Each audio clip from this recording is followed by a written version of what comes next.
gente, começando mais um programa, High Five. Se o senhor puder dar aquele High Five. É assim o programa. Ótimo, a gente já quebra o gelo. Ótimo, maravilhoso. Hoje no programa a gente está com a presença do Bispo Bravo aqui com a gente.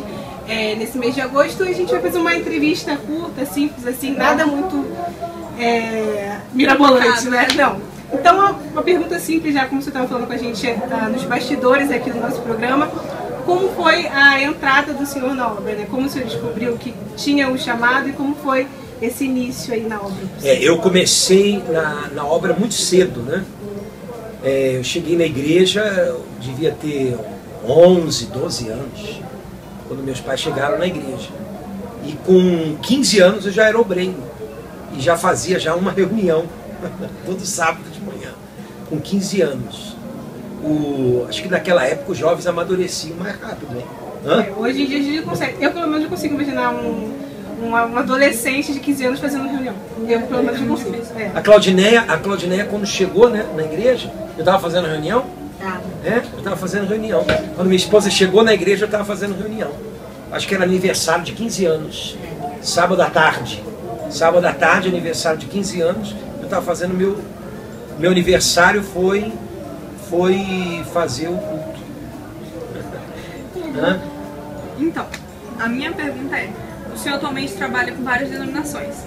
Como é esse projeto e como o senhor faz lá dentro de todos juntos, todas as denominações juntas? Se eu explicar um pouquinho do projeto. Esse trabalho que a gente está fazendo agora é o trabalho com as igrejas evangélicas. Por que nós estamos fazendo? Da onde veio essa ideia de trabalhar com as igrejas evangélicas? O Brasil, ele está se tornando um país evangélico.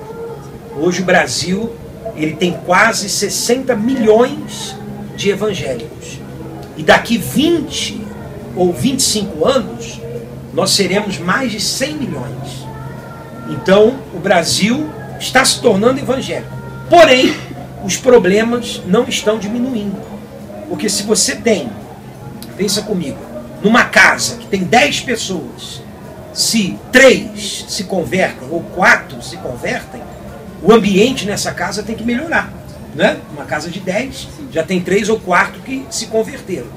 Se 5 ou 6 se converterem, então essa casa se tornou de maioria convertidos. Então imagine-se que nessa casa tem que ter mais paz, mais união, menos nervosismo, menos vício, menos confusão. O Brasil está se tornando um país evangélico, mas os problemas estão aumentando. Era para os problemas diminuírem, alguma coisa está de errado, né? Era para diminuir o problema, a depressão, o desespero, o desejo de suicídio, violência, agressividade, problema com jovens, mutilação. Era para esses problemas diminuírem se você tem uma população que está se tornando evangélica. Então, alguma coisa está de errado. Então, nasceu essa ideia do trabalho com as igrejas evangélicas. A gente reúne os pastores, chama esses pastores na nossa igreja, a gente faz um congresso, aí no congresso a gente fala da fé inteligente, a gente fala do novo nascimento, a gente passa para eles o nosso espírito, a gente passa para eles a nossa fé. Porque não adianta ter 60 milhões de evangélicos, nós queremos 60 milhões de convertidos. Entendeu? Mais ou menos? Nascidos de Deus, né? Porque senão o número fica incoerente, né? Não bate a situação real do país com o número de evangélicos que existem, né? Porque 60 milhões é uma massa num país, né? 60 milhões é mais que a população da França, é mais que a população da Argentina. Então o número de evangélicos está crescendo, os problemas deveriam diminuir. Como não está acontecendo, nós temos que trabalhar com essas igrejas, com os pastores, com os líderes, levar para eles a fé inteligente, o espírito da universal. E colaborar, né? Orar uns pelos outros, colaborar com eles. Já está dando resultado já. Ótimo. Então, uma pergunta agora diferente, mais para a vida sentimental, que o senhor já apontou, mencionou aí aos 15 anos da sua esposa. Como o senhor percebeu que ela era a mulher certa para o senhor, que ela foi enviada por Deus e tudo mais? Ela tá olhando bem ali, né? Ela tá olhando, Thiago, né? Se quiser. Será que ela se apaixonou por mim assim no primeiro dia que chegou? Não responde não, tá? Que tá ao vivo. Olha, a Claudineia se destacou. Como eu já tinha esse objetivo de trabalhar na igreja, ganhar almas, eu fui desenvolvendo esse desejo de fazer a obra de Deus. Então a Claudineia, como obreira, ela também foi se destacando no trabalho dela, na dedicação na igreja, na dedicação às coisas da fé.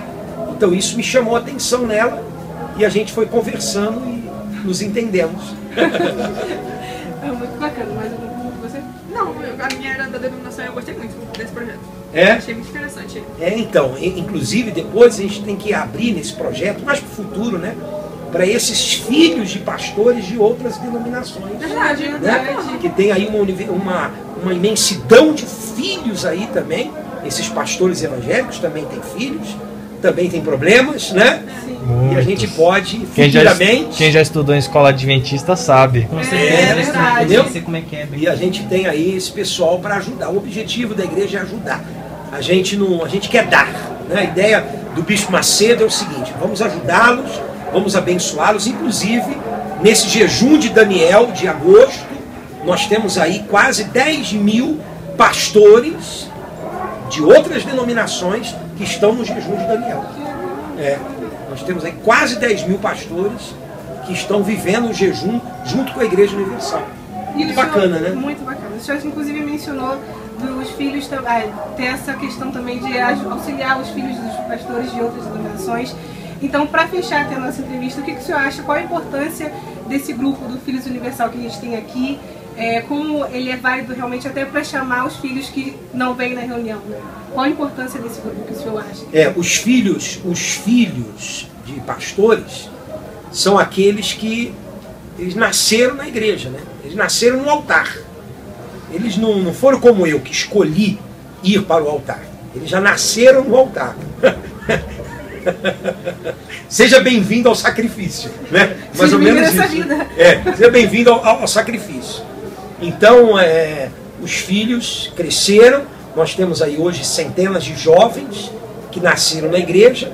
Então, faltava realmente um trabalho só com os filhos, porque é diferente de todo, é um grupo totalmente diferente dos outros. Então, esse trabalho é muito bacana. Tivemos aqui a reunião dos filhos, né? Sim. E aí, o que vocês acharam? Gostei muito. Hã? Não, pode falar. Agora eu estou entrevistando Caladinha, né? Uma vocês. pena. Mas para mim foi bem interessante a maneira como o senhor abordou esses traumas ou palavras que ficam gravadas na gente. E para mim foi muito legal as pessoas colocarem ali, exporem aquilo que eles estão sentindo, que muitas vezes o senhor fala que tem medo ou não tem coragem de expressar, de falar para os pais. E ali naquele papel e caneta eles conseguiram colocar para fora de alguma maneira. Então foi bem legal. Foi legal, né? Foi bom? Você gostou? Gostei, sim, senhor. É uma maneira de poucas Também palavras. você não ia falar que não, né, na minha É frente. uma pena. Também não ia dizer o contrário. Então foi essa a entrevista de hoje, gente. Muito obrigada, Bispo, por Obrigado, aceitar viu? participar com a gente. Deus abençoe vocês todos aí. Então, como é aqui no YouTube, deixa o like, compartilha aí com seus amigos e a gente se vê no próximo programa do Hi-Fi, tá bom?